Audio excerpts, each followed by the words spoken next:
Patuloy ang inyong panonood ng unang quarterly finals ng Talentadong Pinoy Kids dito lang sa TV5. Puro babae ang miyembro ng ating huling grupo, maliban sa nag-iisang lalaki na si Brendon. Hirap ba siya sa ibang kasama o steady lang? Alamin natin ang kwento tungkol sa kanilang samahan. Sa grupo namin, lagi po namin inaasar ang isa naming lalaking si Don. Napakakulit niya po. Nakaasar po sa amin lahat. Mga pangit daw kami, sabi niya. Again, sync na sync ang kanilang movements. At halatang-halata na matagal na sila nag-iensayo. As a group, kinakantsawan ko nga kanina yung lalaki kasi nag-iisang lalaki lang siya doon. Kaya hindi siya nagsasmile. Brendon, smile lang ha. Paano ang lukot-lukot mo? Dami mong girlfriend, tapos ang lukot-lukot mo. Ha? Dapat masaya ka, dami mong girlfriend. Ganun talaga yung mga bata, nakakatuwa. But very good. That group's very good. Kahit nag-aasaran po kami sa grupo, mahal pa rin po namin ang isa naming lalaking si Brenda. Silang kapatid. With energy set to the highest level, get ready for the Rock Solid Junior Squad!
Rock Solid Junior Squad.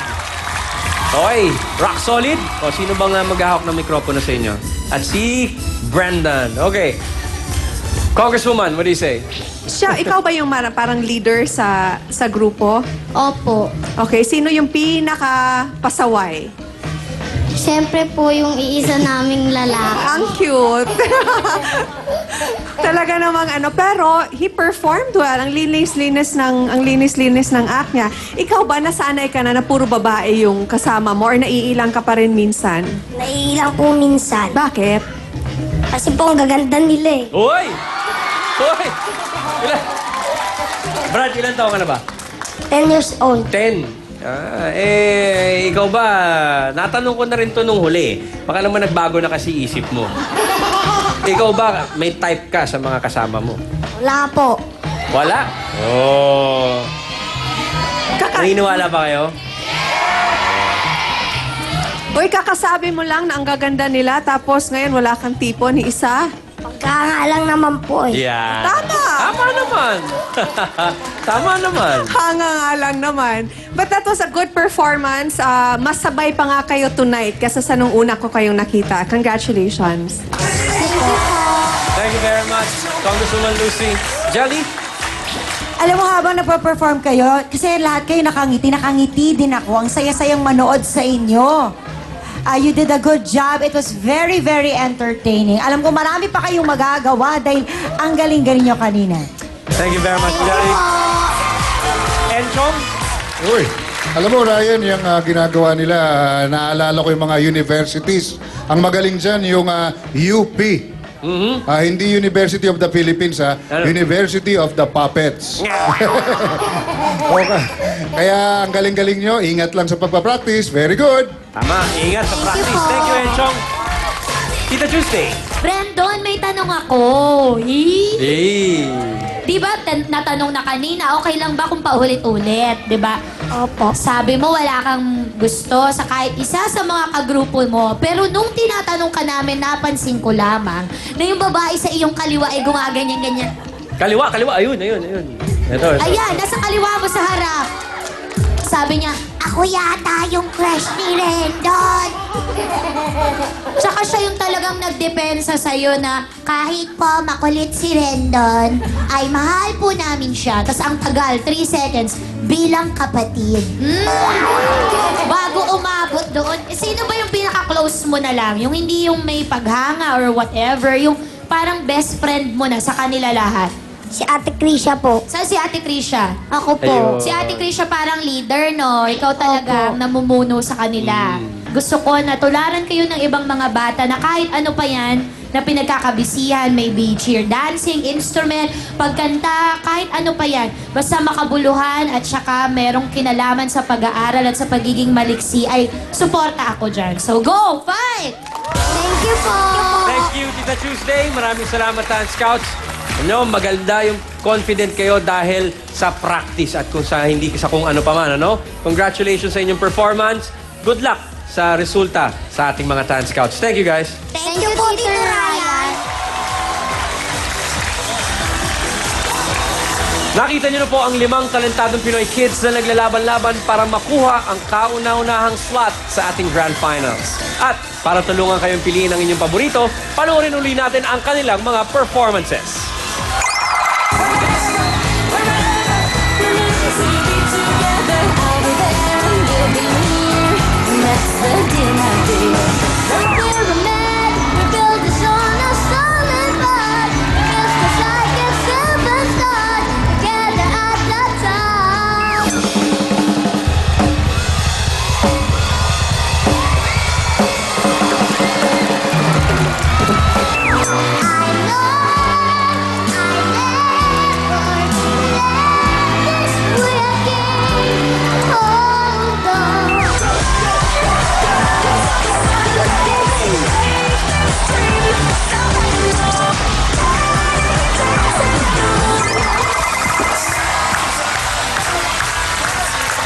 I'm very sure mga kapatid na nahirapan kayong pumili dahil kami rin nahirapan dito pumili. Pero nagdesisyon na po ang Scouts at narito po ang resulta.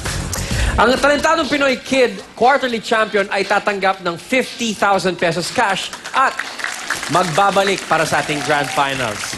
Ang iba naman, nating Kid Talentados ay tatanggap ng 5,000 pesos each. Ayan, tamang-tama yan, guys, ha? Walang umuwing talunan dito at pandagdag baon yan, di ba? Kaya kids, gaya ng aming laging pinapaalala sa inyo, panalo na kayo, nakaapak pa lang kayo sa ating entablado ng Talentadong Pinoy. At dahil kayo ay pumasok na sa quarterly finals, manalo man o matalo, champion kayo sa paningin namin, okay? Pero, syempre, dahil contest, may isa na kailangang manalo para pumasok sa finals. Kaya good luck, guys. Thank you very much for putting on a great show. You guys deserve a big hand. Ang unang talentadong kid na papasok sa ating Grand Finals ay walang iba kundi si...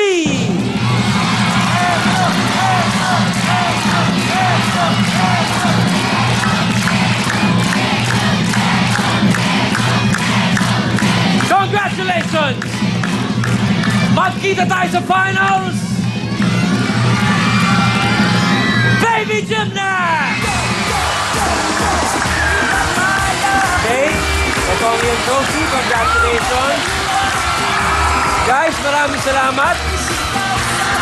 Congratulations, Faith. Pasok ka sa ating Grand Finals and of course, you get to take home 50,000 pesos. Next week po ay umpisa na ng round 2 sa aming paghahanap ng pinakamagaling na talentadong kid. Kaya magkita tayo sa darating na Sabado. Ako po, si Ryan Agoncillo at ito ang Kids Edition ng Nag-iisang...